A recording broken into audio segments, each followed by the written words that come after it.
Hi class, this is Mr. Harlow speaking. Today I am going to make a video over section 1 of unit 1, Intro to Chemistry. And this is just the introduction to the unit. So we are in chemistry. Chemistry is the study of two things. It is the study of matter and energy.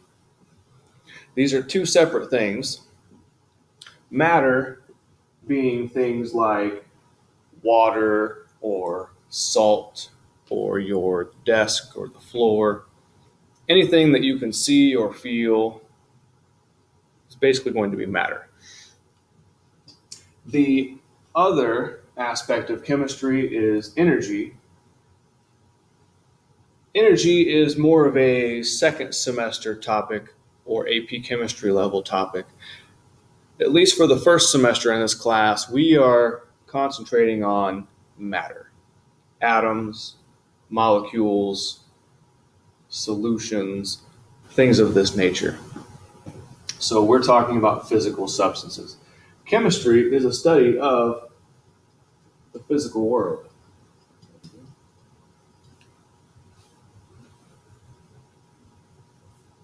So it's a study of composition, structure, the properties of matter. How are things put together? What is it made of? All of these types of ideas.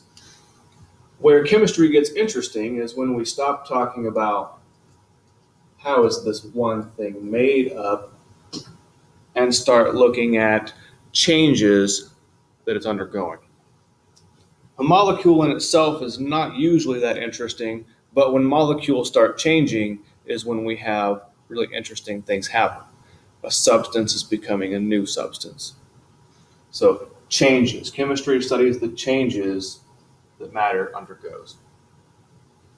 So for most of human history, chemistry is this mysterious, sometimes magical thing where you have maybe someone who is a sorcerer or some sort of a court magician or just some odd person who does very strange things.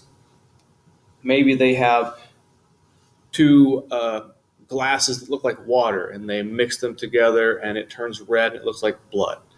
That's the sort of thing we're talking about as presented as magic. So chemistry starts as a science of observation. This means things that I can see, things that I can feel, things that I can hear. I had these two things that look like water and we mixed them together. I observed that it turned red. Something weird happened. Or I mixed these two substances together and for some reason it became extremely hot. Those are observations. And this is where science began. And it began like that a long time ago. So we have these other people called alchemists. These are not the same thing as chemists. Alchemists are these magician, sorcerer types. Sometimes maybe they're just a hobbyist, but these are people who are just mixing things together, seeing what's going on, and in general, maybe amazing the people around them. These alchemists, they developed the techniques. They weren't chemists, but they developed the techniques. It's a foundation. They developed a lot of the tools that we use today. As we go on, we're recording observations, and this leads to the discovery of patterns. As we go through chemistry, you will start to realize that everything is a pattern. Chemistry has lots of patterns. Once you see the pattern, things become a lot more simple. In recent history, chemistry has changed again. Over the last 200 years, recent history. It's a more exact science. It is a science of measurement.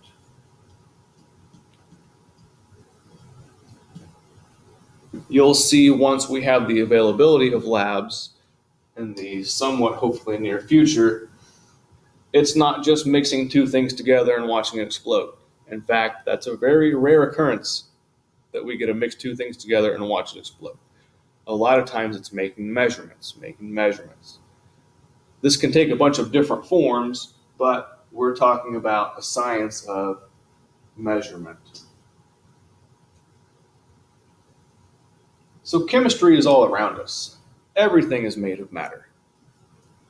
Everything in our daily lives. Chemistry is really the basis for everything we see, the entire world. The biology of your body is chemistry.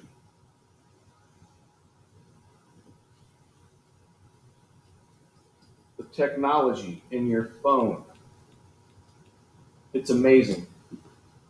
Very amazing technology. It's chemistry.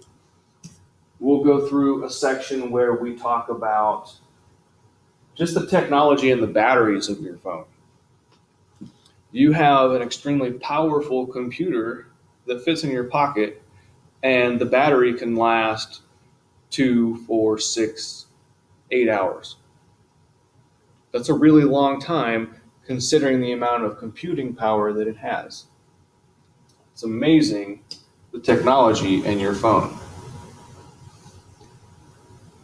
Beyond that, chemistry is the basis for everything that you can see, touch, smell, taste.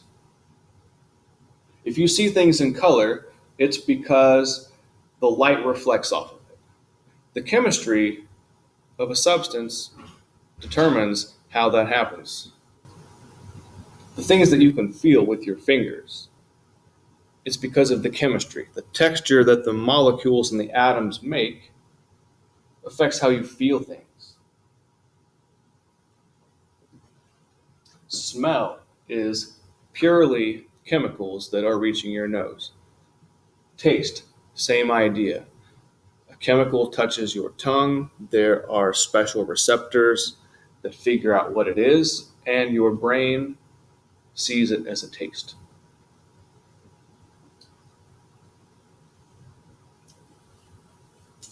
Chemistry is used to explain a lot of the natural world. We can use chemistry to explain large phenomena. For instance, changes in weather, changes in climate. As it relates to chemistry, there are several things in our atmosphere that affect how hot it is. Carbon dioxide, water vapor. The more of those things you have, the more heat builds up and things get hotter. Changes in weather, that's like your day-to-day type of thing. Today it's hot and sunny, tomorrow it might be rainy, it might be humid. From one day to the next, that's really weather. Climate is a little different. It's really that long-term idea of these chemicals have built up in the atmosphere, and the average temperature during the summer in 2020 is a couple degrees hotter than it was back in 1950. And that's climate. Those are long-term trends. Anyway, sidebar. We can explain everyday processes using chemistry, such as why does a cake rise when it's baked? Or how a car burns gasoline.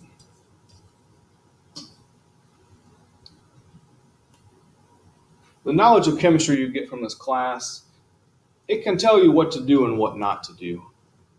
If you want to avoid making a mess in your kitchen, you would avoid mixing a large amount of baking soda and vinegar. I think by now most of you have at least seen a demonstration of these two things. It's classic science fair volcano. You mix them together, it makes lots of fizz, lots of bubbles, and it just goes everywhere. Because it is expanding, it's going to go all over the place. For safety reasons, a lot of household chemicals require adequate ventilation.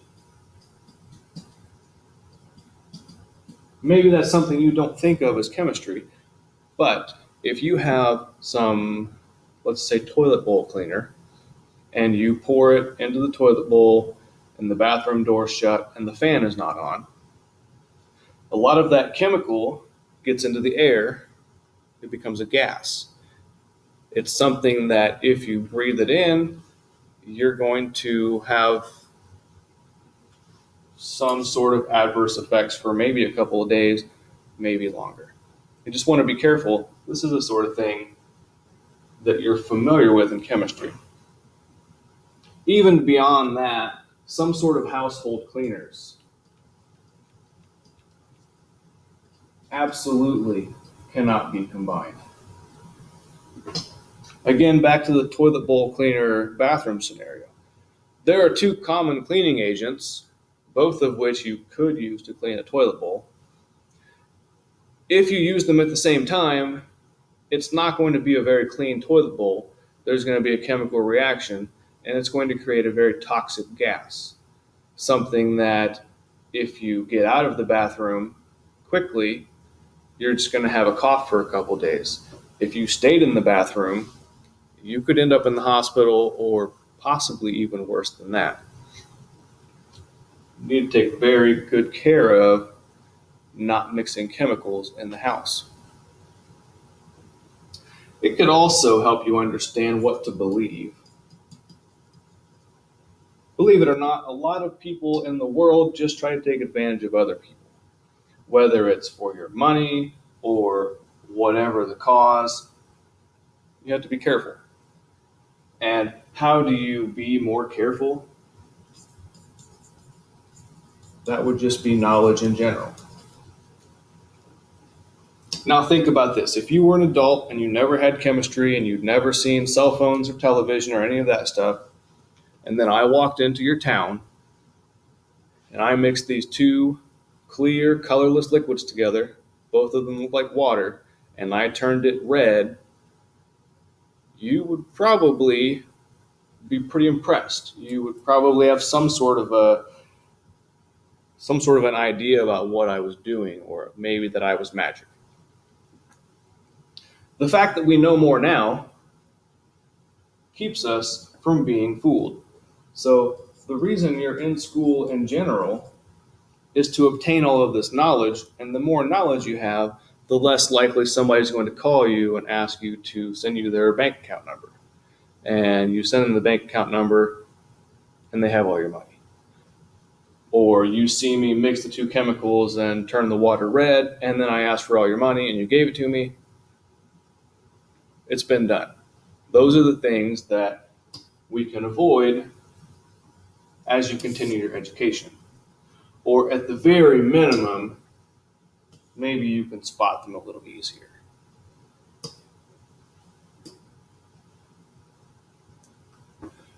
It's possible that your knowledge of chemistry could give you a potential career path.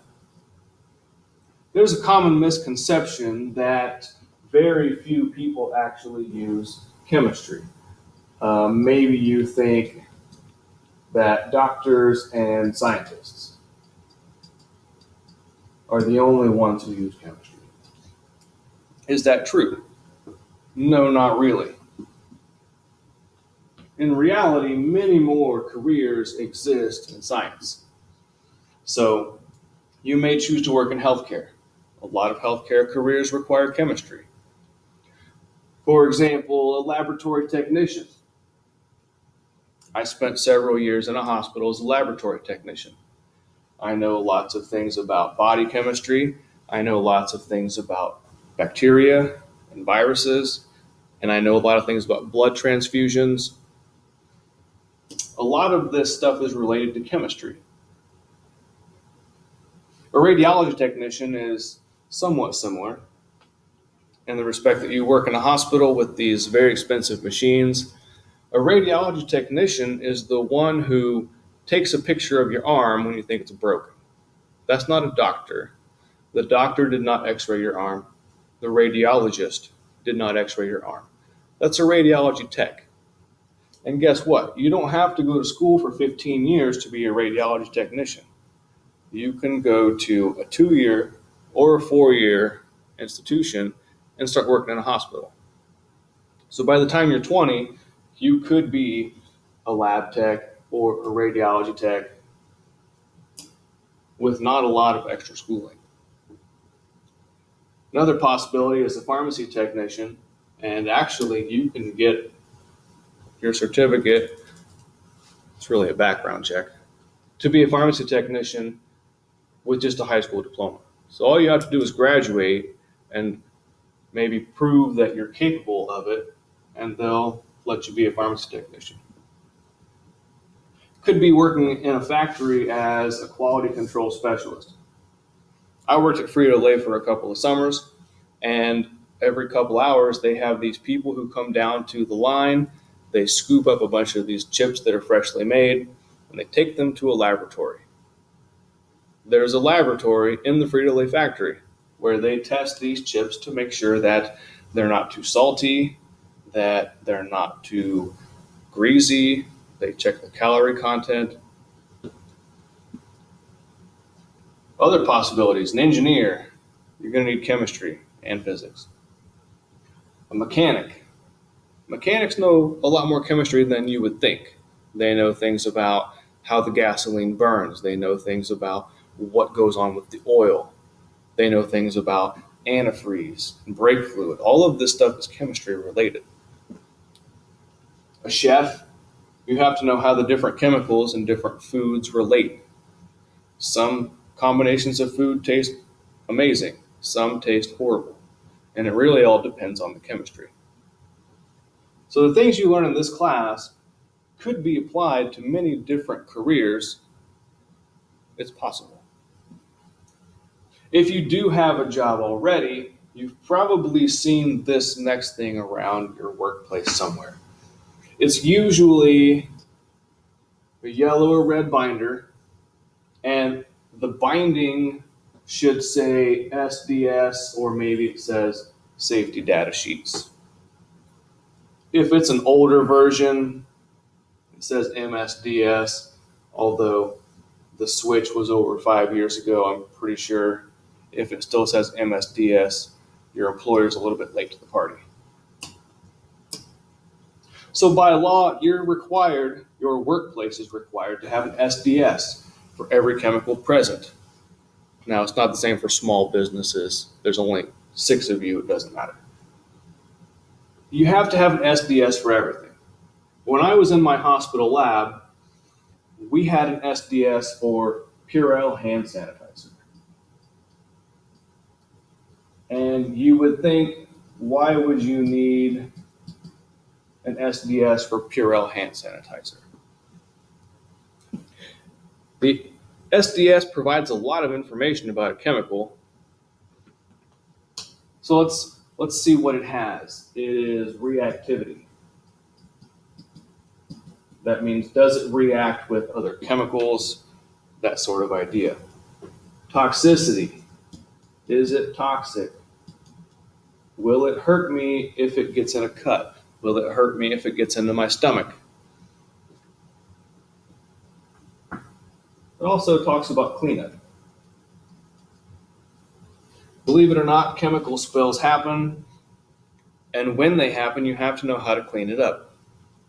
For instance, later in the year, we'll have a unit on acids, and on the assumption that we can have the lab, these acids are pretty corrosive. If you spill it, we're not just going to run for the paper towels and wipe it up. We have to make sure that we look at the SDS and clean it up appropriately. Purell hand sanitizer. So why would I need this stuff for it? Reactivity. Does hand sanitizer react with anything? Actually, it does. Hand sanitizer has 60 or 80% alcohol, which is extremely flammable. It burns very easily. The only thing about it is you can't see it with the light turned on.